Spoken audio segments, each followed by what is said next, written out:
Ini juga mungkin Anda tidak sangka, tapi saya optimis. Sesungguhnya alam pikiran rakyat, apa saja yang ada mengalir di saraf otaknya dan di kandungan hatinya, itu adalah produk dari media massa. Jadi sesungguhnya alat produksi sejarah yang yang primer, alat produksi sejarah yang primer itu terletak di genggaman tangan media massa. Jadi media massa punya potensi sangat besar untuk bikin revolusi. Kalau di langit ada lauhil mahfuz, di bumi ada media massa.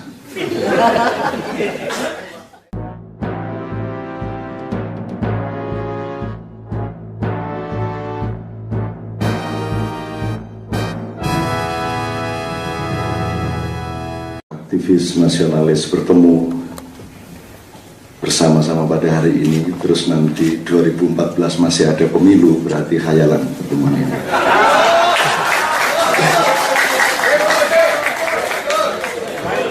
Kalau dalam waktu 1-2 tahun belum ada penjebolan konstitusi dan undang-undang yang anti rakyat dan anti nasionalisme, dan kemudian kembali kepada posisi 17 Agustus 45 dalam waktu 1-2 tahun, apapun caranya, maka pertemuan ini adalah pertemuan takhayul. Saya mohon maaf atas, jadi gini, saya mohon maaf sama mas-mas yang ya babak kedua, karena saya tadi kemarin itu di Pancor di Lombok Timur, ya biasalah ketemu orang kecil di sana, 3-4 ribu siang malam, terus nanti malam saya harus di Gor Mataram, jadi mau nggak mau saya belum punya kewenangan untuk menunda flight Garuda, sehingga saya harus cepet-cepet setelah jam 12 ini lari ke bandara, jadi saya mohon maaf. Juga karena waktu saya sangat sempit, oleh panitia saya dibatasi paling lama 10-15 menit, maka saya datang ke sini ini membawa teks yang bahasanya bukan bahasa aktivis tapi bahasa orang biasa sehari-hari, jadi agak kurang, ya bahasanya Ivan waktu di Berlin lah. Pertama, negara itu gunanya supaya 3 hal pada manusia dan rakyatnya itu aman. Jadi pemerintah itu dibayar untuk mengamankan 3 hal. 1, nyawanya. Nomor 2, martabatnya. Nomor 3, harta bendanya. Di luar 3 itu nggak ada apa-apa. Nah sekarang kalau mau revolusi, ini mau ambil sebab yang mana ini? Banyak nyawa hilang, apa martabat hancur lebur, apa karena harta benda terlalu banyak dicuri? Ketiga-tiganya. Tapi ini masing-masing akan memberi output yang berbeda pada skala prioritas dan akurasi strategisnya agak berbeda. Kalau pertimbangannya harta benda, ya seperti reformasi saja, bilang sama Soeharto, ini jangan nyuri sendirian, saya juga pengen nyuri. Maka sekarang jadi Soeharto semua seluruh Indonesia. Nah jadi yang mana martabat? Kalau soal martabat, ayo, karena kita sudah tidak punya martabat. Kita sudah mengalami peristiwa-peristiwa pemerintahan yang sangat menghina martabat manusia, sangat menghina akal sehat, sangat menghina. Gunanya sekolahan itu supaya jelas dia kerjaannya nanti, kan gitu kan? Kalau dia sekolah ekonomi, dia ntar ngurusin ekonomi. Kalau dia sekolah peternakan, ntar ngurusin kambing dan ternak-ternak. Kalau sekolahnya IT, jangan ngurusin olahraga.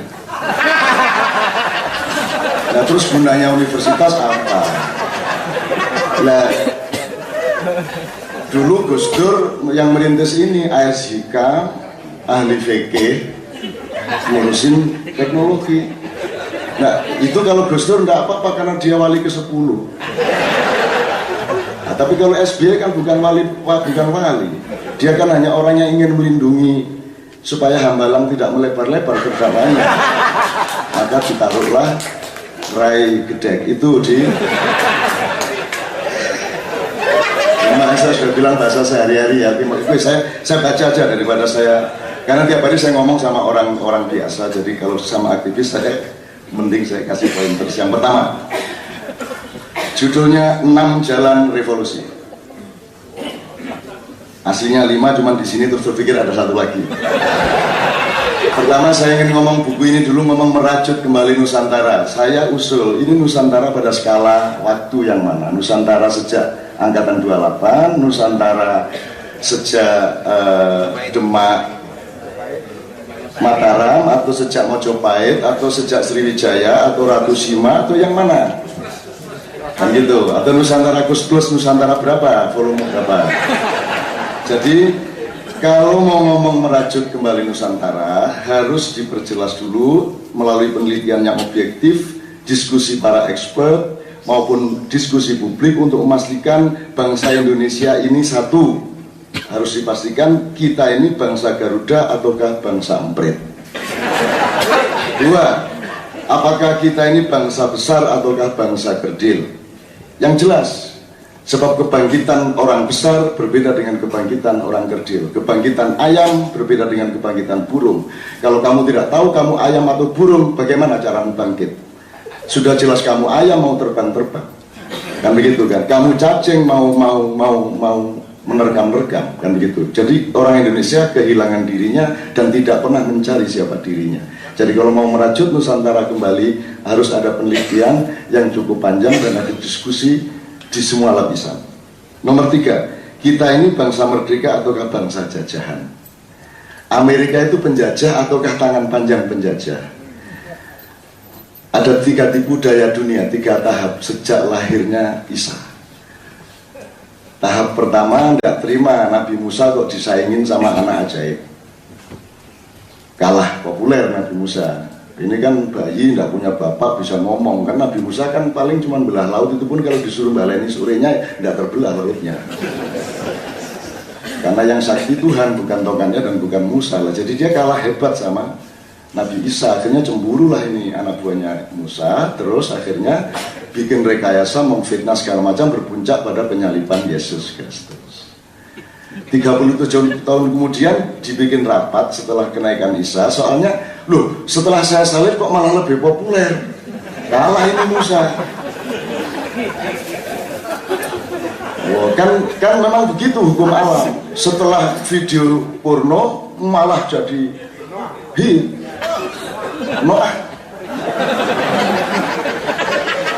Kalau ingin jadi kiai dicium tangannya, zina dulu banyak-banyak, terus insaf jadi kiai baru populer.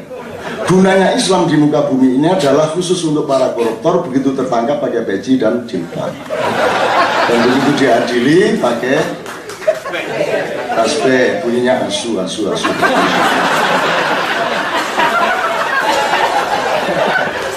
Guyon nih dadang kafir liberal ini bikin kamu. Oke, saya akan setia pada ini. Bangsa merdeka atau bangsa jajahan. Nomor 4, kita ini bangsa setua apa? Kita ini lebih muda dari orang Yahudi, apa kakeknya orang Yahudi? Kalau Yahudi suka menipu, apa tidak benar bahwa kita lebih pandai menipu? Sepandai-pandai Yahudi menipu, masih lebih pandai kita, karena mereka hanya cucu kita. Karena kita lebih tua dari Nabi Ibrahim. Kita adalah anaknya Nabi Nuh ketika istrinya dirasuki iblis. Hamil jadi kita. Maka kelakuan kita campuran malaikat dengan iblis. Ini kalau tidak percaya silakan selidiki. Kamu tidak akan punya bahan, hanya aku yang punya bahan. Nah jadi Nusantara yang mana, Bu? Oke, saya maksudnya yang penting kan orang kompak ya, tapi kan boleh dong orang dikasih gede hatinya. Kamu itu dulu turunan ini. Apa ini hubungannya sama Atlantis, Sundaland, ya toh? Sundawiwitan, Inkamaya. Ataukah bangsa Indonesia, bangsa Nusantara adalah hibrida gagal produk? Jadi ini campuran makhluk bermacam-macam yang agak kurang sempurna produksinya. Akhirnya gini, milih presiden dilihat gantengnya, gitu kan. Semua menteri juga manis-manis, ganteng-ganteng. Dan banyak parameter lain. Saya baca aja, saya berkepanjangan kalau gini. Apakah bangsa Nusantara hari ini terserah siapapun asal usulnya, terserah dia bangsa besar atau tidak? Tidak peduli dia turunan tekek, apa turunan Nabi Adam, apa turunan Homo sapien, Homo erectus, atau Homo seksual. Apakah mereka sanggup berevolusi? Kalau melihat kondisi objektif NKRI hari ini, satu, dilihat kinerja pemerintah dan mental pejabatnya. Dua, filosofi kebangsaan dan konstitusi kenegaraannya. Nomor tiga, semakin terkikisnya martabat dan harga diri bangsa dan manusia Indonesia. Nomor empat, tidak berlakunya akal sehat politik dan rendahnya moral pengelolaan negara yang sampai ke tingkat serendah-rendahnya. Kalau kata Tuhan, ulaika kal an'am bal hum adall. Sebagai kiai sedikit-sedikit saya keluarkan. Ulaika kal an'am artinya mereka sudah seperti hewan, bahkan lebih hina daripada itu. Nomor 5, berdasarkan terlalu banyaknya harta benda rakyat dan negara yang dirampok oleh kekuatan asing serta dimalingi oleh pengurus-pengurusnya sendiri, maka urgensi revolusi 100%.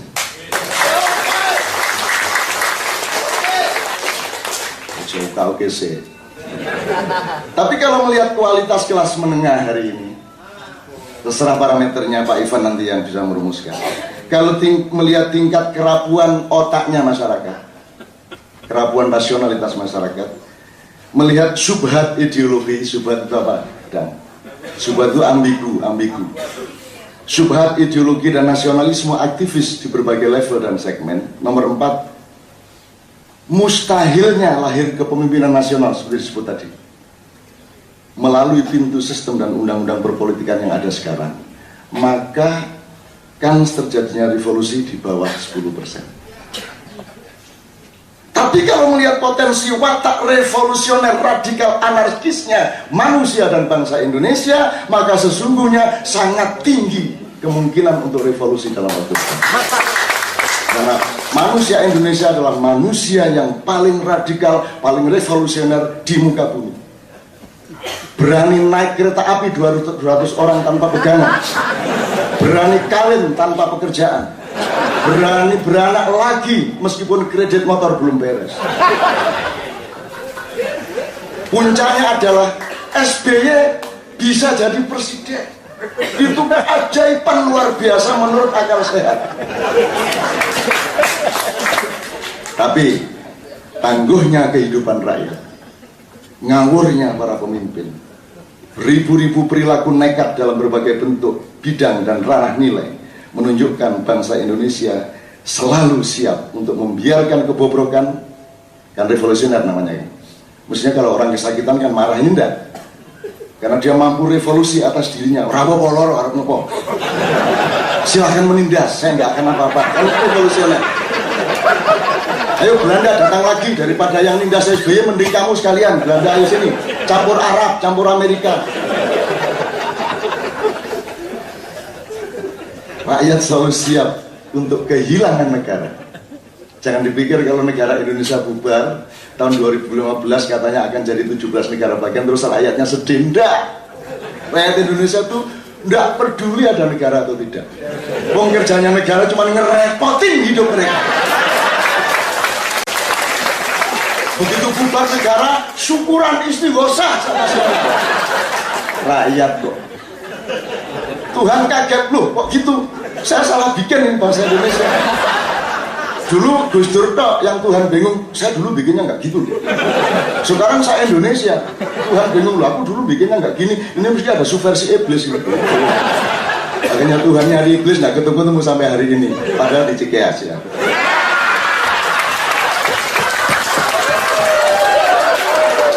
Bahkan rakyat siap dan tenang-tenang saja untuk menjadi bangsa dan negara setan, serta tidak kagum seandainya Indonesia ini menjadi negara malaikat. Karena orang Indonesia bisa menjadi setan, sedetik kemudian bisa menjadi malaikat. Jadi kalau Bang Hariman mau revolusi, rakyat siap. Nah ini nanti halaman berikutnya soalnya. Jadi terserah mau revolusi karena alasan harta benda dicuri habis-habisan, ataukah alasan makin sirnanya martabat dan harga diri bangsa serta manusia Indonesia sampai terpuruk kerendahan dan kehinaan yang amat memalukan di mata dunia, atau karena perjuangan moral. Tapi ada 6 kemungkinan jalan revolusi. 1. Orang Madura, Mahfud MD, menunjukkan kemaduraannya. MPR sudah tidak berdaya, Mahkamah Konstitusi bisa dia bikin melakukan segala yang diperlukan oleh Hariman. Mahkamah Konstitusi menganulir sekian undang-undang dan konstitusi yang anti rakyat. Diumumkan ini tidak sah, harus ganti. Kalau tidak cocok, carok. Mahfud MD bisa bikin surat menganulir pemerintah bahwa Presiden SBY tidak sah, KPU masih syubhat, jadi tidak sah. Kalau ada revolusi dari Mahkamah Konstitusi dan kalau Mahfud berani, baru nanti saya angkat jadi presiden. Tapi kalau Mahfud tidak berani, ini jangan dipuji dulu. Buktikan Madura, Mahfud.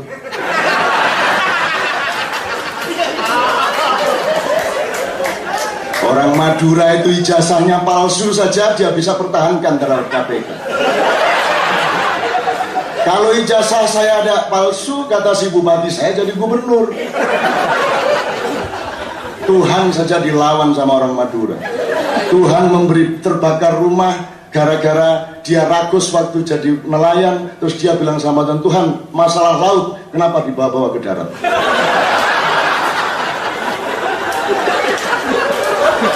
Enggak jadi revolusi, ketawa dulu ini ya. Dua,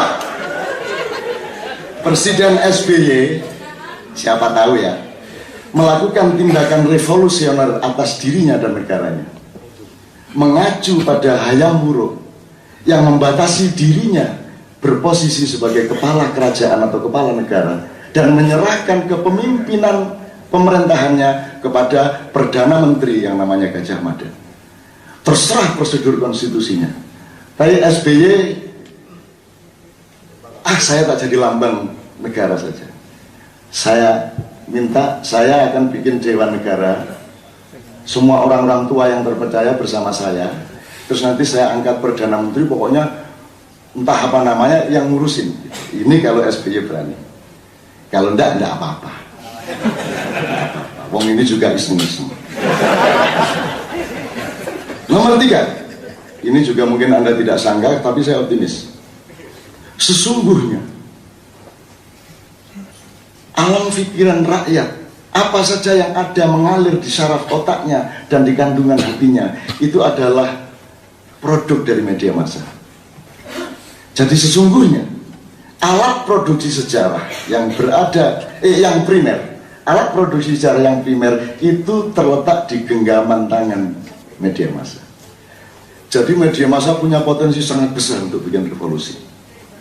Kalau di langit ada Lauhil Mahfud, di bumi ada media massa. Maka rakyat bisa menyerahkan nasibnya kepada Yakub Utama, kepada Gunawan Muhammad, kepada Surya Paloh, kepada Haritanu, kepada Dahlan Iskan, kepada Hilang alias Ica, dan lain-lain, untuk segera direvolusi seradikal mungkin menuju Indonesia baru yang adil dan makmur serta disukai oleh Tuhan. Nah, ini juga khayal, tapi siapa tahu bisa itu. Yang beneran ini nanti nomor 6. Nomor 4, pengumpulan tanda tangan sebanyak mungkin se-Indonesia mosi tidak percaya kepada undang-undang ini, kepada DPR ini, kepada pemerintah ini, dan pokoknya kita kumpulin sebanyak-banyaknya. Nanti pada waktu pemilu tidak ada keabsahan secara kuota untuk mengadakan pemilu dan seterusnya. Ini Bang Hariman yang satu-satunya bisa menjalankan. Pintu revolusi yang kelima adalah sandet massal atau bunuh diri nasional. Tetapi yang paling aku andalkan hari ini, sehingga aku jauh-jauh terbang dari Pancor Mataram ke Cengkareng, alternatif yang paling nyata adalah Hariman Siregar is back to the street of revolution. Biarin pokoknya Hariman kembali ke jalan dan tidak akan beranjak dari jalan yang dia injak itu sebelum tercapai revolusi. Assalamualaikum warahmatullahi wabarakatuh.